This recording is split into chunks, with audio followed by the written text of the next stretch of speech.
The easiest way to trade was to move up and down on those rivers by dugout canoe. So behind me we have a dugout canoe example that staff constructed nearly 30 years ago. And basically Native Americans would cut a tree down using a stone axe. They would girdle the tree, remove the bark off the bottom 6 foot thereabout of the tree. They would slowly start to kill the tree. At this time, while the tree is still green, they would burn the tree slowly at the base, removing the charcoal.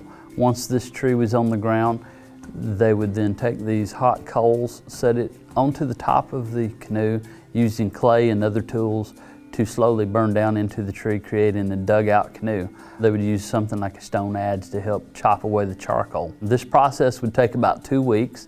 Mississippian Indians were noted for their connection along the Mississippi River to the Gulf of Mexico and then up other rivers.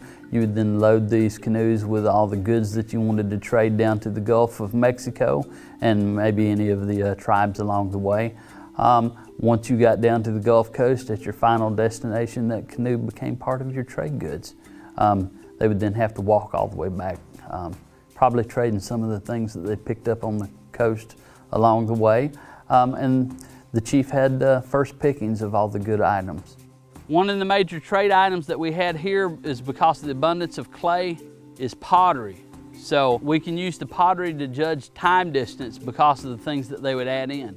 Original pottery in the state of Georgia is really old, and it had fillers in it that are organic, so grasses.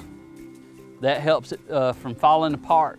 That of course makes it very porous, so it doesn't hold water, but it's great for storing things.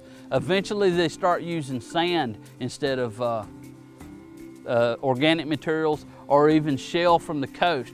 And shell is one of the ways that you can actually tell the Mississippian culture by looking at a piece of pottery, and that comes from all their trade.